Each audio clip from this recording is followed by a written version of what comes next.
पहली कक्षा में यही कहना चाहूंगा कि आप अपने उस कक्षा जिसको आप पास करके अगली कक्षा में जाने वाले हैं, उसके पूरे सिलेबस को, पाठ्यक्रम को पूर्णता के साथ दोहरा लें। ये तो रही कॉमन बात, सामान्य रूप से सारे बच्चों के लिए बातें हैं। अब हम स्पेशल, विशेष रूप से इंटरमीडिएट में पढ़ने वाले साइंस वर्ग, कला वर्ग और वाणिज्य वर्ग, सभी वर्ग के विद्यार्थियों को उनके अनिवार्य विषय हिंदी से जोड़ने का प्रयास करता हूं। सबसे पहले मैं आप सभी बच्चों को ये बताना चाहूंगा कि हिंदी हमारी राष्ट्रभाषा है और हिंदी हमारी मातृभाषा भी है। राष्ट्रभाषा और मातृभाषा दोनों होने के कारण बहुत बड़ी जिम्मेदारी बन जाती है हिंदी भाषा के प्रति। हम यह न देखें कि हिंदी में कई नंबर मिलेगा, हिंदी में हमको कैसा डिवीजन मिलेगा, ये तो पीछे की बात है। ये बहुत महत्वपूर्ण बात नहीं है नंबर मिलना, डिवीजन मिलना। महत्वपूर्ण बात यह है कि हिंदी का पाठ्यक्रम क्या है।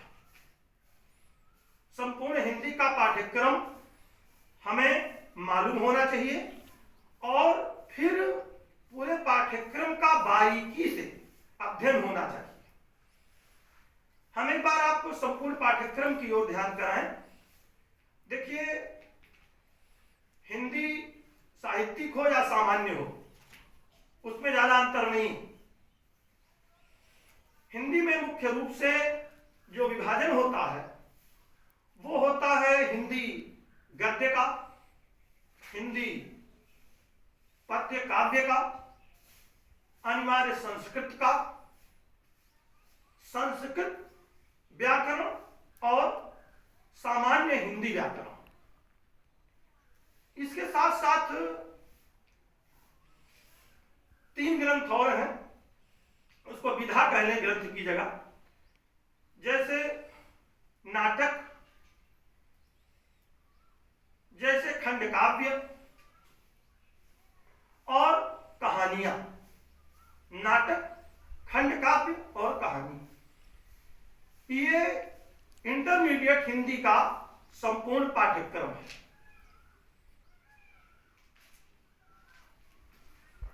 कि अगर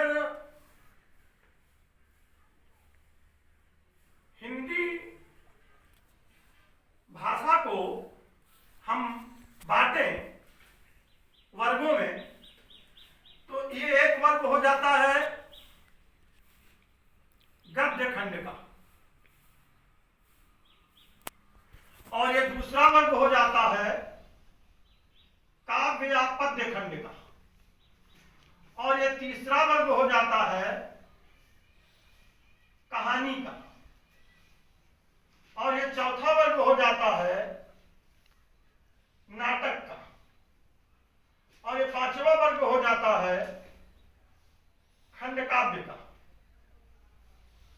और ये 6ठा वर्ग हो जाता है संस्कृत व्याकरण का और ये 7वां वर्ग हो जाता है हिंदी व्याकरण का।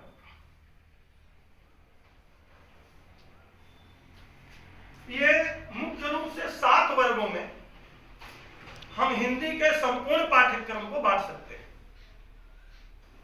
अब इसमें से एक एक खंड को हम धीरे धीरे तैयार करें और कोई ऐसा खंड नहीं है, चाहे गद्य हो, चाहे पद्य हो, चाहे कहानी हो, चाहे नाटक हो, चाहे खंडकाव्य हो, चाहे संस्कृत व्याकरण हो या हिंदी व्याकरण हो, जो बच्चे 11 में पढ़े न हो। अब तो काफी सरल कर दिया गया कि पहले 11-12 की जो एक ही पुस्तक होती थी उसे बांट करके, छोटे छोटे भागों में बांट करके, और अब 11 में कुछ भाग दे दिया गया और कुछ भाग 12 में दे दिया गया। तो यदि 11 का विद्यार्थी है तो समस्त विधाओं को पढ़ा हुआ है, तब वो 12 में गया है।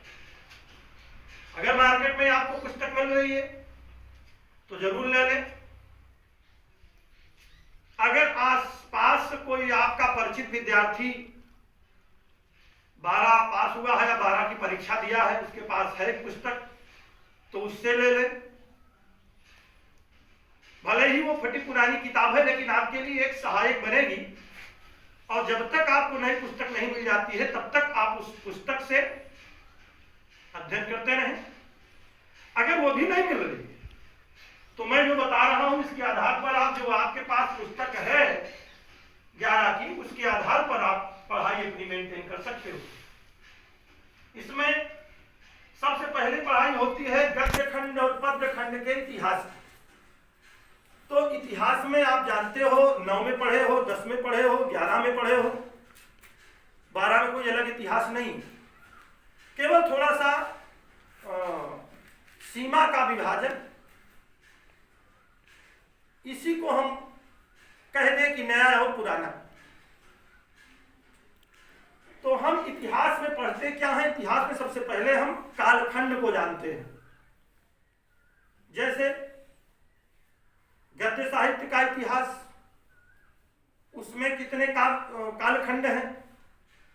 आदिकाल या वीर गाथा काल से लेकर के आधुनिक काल तक संपूर्ण गद्य साहित्य के इतिहास को कितने भागों में बांटा गया है। फिर एक एक भाग में हम उसका गहराई से अध्ययन करें। जैसे हम अगर वीर गाथा काल या आदिकाल, इसी को चारण काल कहते हैं, यदि हम इसका अध्ययन करेंगे तो इसमें प्रारंभ से जो भाषा थी, भाषा का जो स्वरूप था और जो उसमें विधाएं थी, जो प्रथम रचनाएं थी, और उन रचनाओं का जो विषय था और उन रचनाओं के जो रचनाकार थे, इन बिंदुओं पर आधारित तथ्यों का वर्णन करेंगे और पढ़ेंगे। आदिकाल में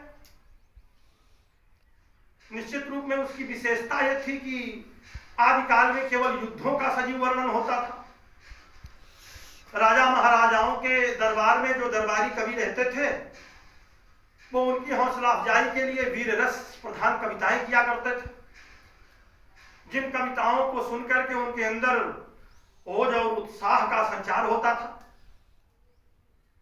वो अपनी प्रशंसा सुनकर आत्मविमुग्ध हो जाते थे, बदले में रचना करने वाले को पुरस्कार देते थे। अब ये एक व्यवस्था थी। अब उस आदिकाल में, चारण काल में, जब काव्य की रचना यायावर ढंग से की जाती थी, चरई वेती चलते रहो, घूमते रहो, देखते रहो, और जिससे आश्रय मिल जाए उसकी प्रशंसा करते रहो, उसके प्रशंसा के गीत गाते रहो। उस समय के साहित्य का बहुत सरोकार समाज की परिस्थितियों से नहीं था, समाज के दुख दर्द से नहीं था। जैसे कहा जाता है साहित्य समाज का दर्पण है, तो साहित्य समाज का दर्पण है, तो समाज की एक एक वस्तु साहित्य में दिखनी चाहिए। शायद ये विशेषता उस समय के साहित्य में नहीं थी। तो इसको हम गहराई से अध्ययन करें। 10 में भी इस पर प्रकाश डाला गया, 9 में भी, 11 में भी और 12 में भी प्रकाश डाला जाएगा। तो इस इतिहास को हम जरूर प्रयास करें पढ़ने का, और तथ्यों को नोट करें। तथ्यों में यही है जो मैंने बताया, उसकी समय सीमा याद करें, उस काल की कालावधि के कवियों को याद करें, उनकी रचनाओं को याद करें, और उन रचनाओं की विशेषताओं को समझें।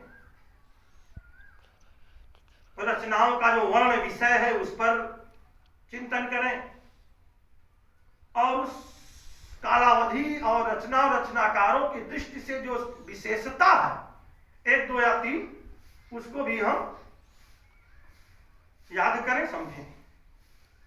यही है आदिकाल इसी प्रकार से फिर अनेक कालखंड जो आगे आएंगे, पूर्व मध्यकाल हो, मध्यकाल हो, छायावादी काल हो, छायावादोत्तर युग हो, आधुनिक युग हो, जो भी आएगा उसमें यही विशेषताएं परिलक्षित होंगी। अब हम नेक्स्ट क्लास में आपको मुख्य रूप से जो उस काल की विशेषताएं होंगी, जो उस काल के कवि होंगे, जो और वर्ण सामग्री होगी, उस पर जरूर फोकस करेंगे, आपको समझाने का प्रयास करेंगे। अब इसी प्रकार से अगर हम गद्य साहित्य के इतिहास को पढ़ते चलें, समझते चलें, देखते चलें और याद करते चलें और एक नोटबुक में उसको नोट करते चलें, तो हमारा अध्ययन भी चल रहा है, हमारा अभ्यास भी चल रहा है। अब इसके साथ साथ इसी प्रकार से बिल्कुल हूबहू हम काव्य साहित्य का इतिहास पढ़ेंगे, उसमें भी कालावधि होगी, उसमें भी रचनाकार होंगे, भाषाएं होंगी, शैली होगी और काव्य होंगे, काव्य का जो वर्ण विषय होगा उसकी भी कालावधि की विशेषताएं होंगी। तो इन सारी चीजों को फोकस करते हुए, इस पर दृष्टि रखते हुए हम इसी प्रकार से काव्य खंड या काव्य साहित्य के इतिहास का भी अध्ययन करते रहें। तो अगर हम इस दो गद्य साहित्य के इतिहास को और पद्य साहित्य के इतिहास को यदि हम पढ़ते रहें, तैयार करते रहें, तो हिंदी का आद्यंत परिचय भी आपको मिल रहा है और इसके साथ साथ जो आपके बोर्ड एग्जामिनेशन होंगे उसमें 10 नंबर का जो पाठ्यक्रम है, 10 नंबर का जो सिलेबस है 10 अंकों का, वो भी आपका तैयार हो रहा है।